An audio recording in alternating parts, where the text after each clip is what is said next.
It's like you can tell he's like there's all kinds of neurons firing in there. It's like what horn am I holding? Well, when you're switching back and forth between instruments, I play trombone, I play small tenor, large tenor, alto, euphonium. I would love to play baritone and E-flat tuba. It's all about the air and it's all about the sound in your head. And yeah, there's a little difference in blow. Obviously, for tuba, it's and this is something that I want to expand on and do more research. And maybe that might be my next presentation. The transition between instruments, because it's something that I do on a regular basis. It's like, but the problem is you can't really quantify it too much. You can't, because at the end of the day, it's really what's in your head. And yeah, there are some mechanics, and yeah, I guess we can talk about that. But the most important thing is having that solid airflow with some slight differences, and maybe that's where the research and explanation will come in with the differences. Essentially, I like to think with air, it's like a tunnel or a funnel, and the lower you go, the broader your airflow is, and then the higher you go, and the higher instrument you get to, the more narrow. For trombone, it's all about laser. It's all about getting your sound to be that back wide over there. All your sound goes back there. It's all very directional, very forward air, and it's stick it where it is and let the hand be your armature. Whereas euphonium, it's all about vocal, getting the right vowel shape. Of course, trombone, every brass instrument would have a vowel shape, but I feel like euphonium, especially if you master the vowel, your personal vowel shape, you can find your best sound with a great O shape. Your O, like if you're singing, this is better. You can link your singing voice with your euphonium voice, and I feel like there's a similarity with tuba as well. But the biggest difference for me, as somebody who's switching back and forth, is just the broadening the airflow and allowing this to vibrate. And the most challenging thing for me is to get both lips to vibrate evenly. I'm sure you guys all agree. So once you can figure that out, then you have less gurgles and less bumps with the partials. So anyway, sorry. All right. So a little suite for tuba. This is a pretty well-known work. Second movement, sure. I'm just curious. Raise your hand if you played the Haggad suite for tuba. I'm just curious. Yeah, I hear it all the time at SFA. It's a great solo. Works, and I have a lot of bass trombone. I teach bass trombone also. Another one of the things. I don't play bass trombone, but I have a lot of them that play the solos. It's a crowd favorite. All right. Well, if you notice them, jump right in.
When you make musical decisions, you play no long, play no short, you wouldn't have a reason behind it, and I'm not going to just tell you to do something for the sake of doing it. I'm going to give you a reason, but it's you, again, future educators, future score readers, and music interpreters, always have a reason for why. Why did you slow down there? Why did you play that short? Why did you play that fast? And so there's one little detail, it's like someone told you to practice your scales on Monday, Wednesday, and Friday, but then they didn't didn't tell you to practice on Tuesday or Thursday, so you didn't do it. So what I'm talking about is this measure and this measure. One of the measures has no markings in it, and one of them has tenutos in it. And I'm okay if you play, I'm fine if you go bump, bump, bump, bump, bump. But what we need to make sure we do is blow through that. If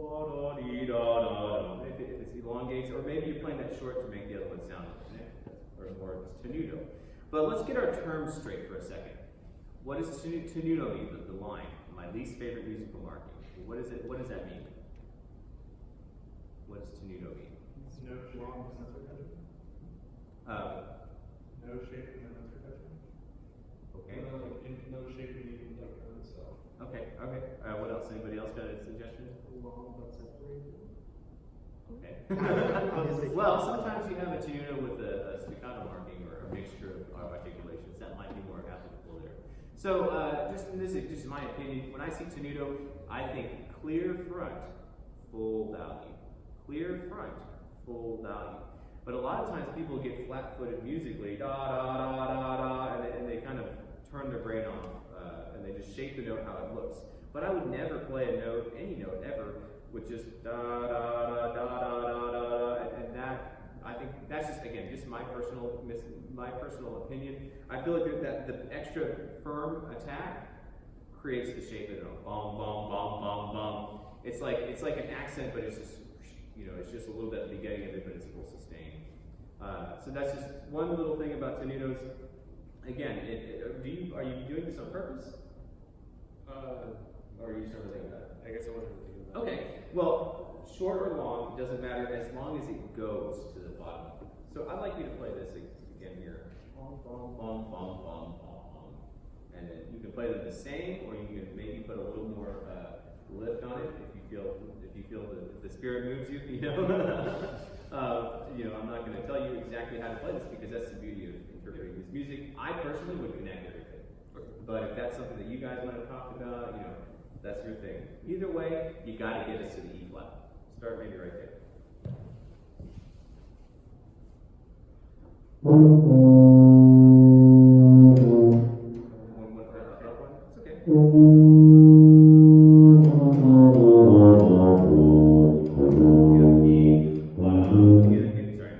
Do it again. And then when you get to the downbeat, bing, ba-da.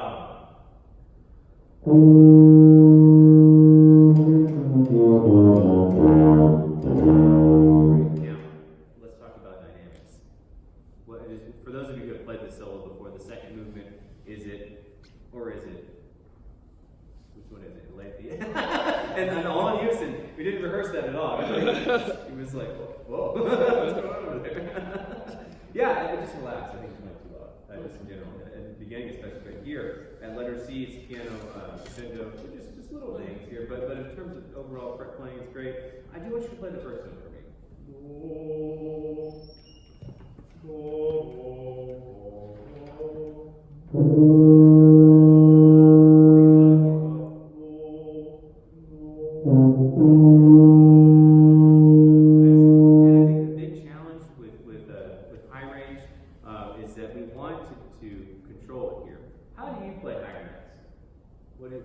What are your thoughts? What are your commands? I try to push faster.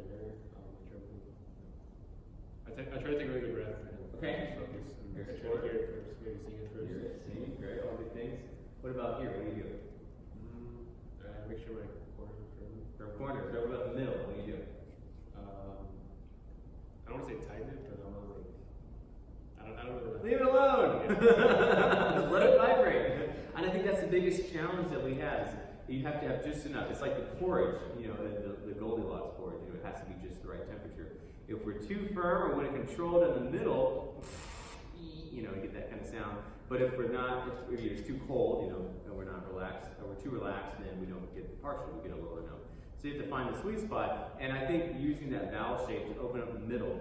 For those of you who have taken brass methods, this is the aperture, or just a general statement here. This is the aperture, the middle. We want to let that be as free as possible, and the embouchure is the outside. And if we're gonna be firm, we could be firm towards the middle, meaning blow a smaller hole. But we never want to control the actual center of the lips. We want to let that vibrate, let that sing. It's like trying to sing, squeezing, so it's like choking somebody while they're trying to sing. If you remember the vocal cords when you play, it's the same thing, it's just moved up here. And that's just a general thing that a lot of people that need just need to refine. But I think the beginning here, you might just practice a little slower and practice singing, getting the sound you want. That was a beautiful sound you just did, but that was different than the sound that we heard when you first played. Y'all hear? So I think it's just a matter of relaxing and let it go. Relax and let it go. So it's really interesting that's the topic of a lot of my lessons and master classes recently, because I had a lesson with Dr. Bowman in January, and that was the biggest thing. I'm trying to play these excerpts for the Army audition real, I need to play louder, I need to crescendo more, I need to be, fill the section. And he's like, dude, just relax, just let it happen. And then the sound just came out. Especially in the mid, for me, it's the mid range of my euphonium that if I try to grab it too hard, it suffers. And so if I just take a step back, trust my air, and just let it do its thing, then it's like you just let the horn resonate. Sometimes you can also try air attacks and just let your lips gradually come together, and then the horn will let the air let the horn do its thing, just to kind of find that nice balance. So that's basically my big suggestion to you: sing, get to where you can play that first note you did, that note you just played there as the first note. So it's just a little more relaxed. Cool with the dynamics, but really great playing again. This is great. We've got some awesome players here. So great, nice job. Nice job.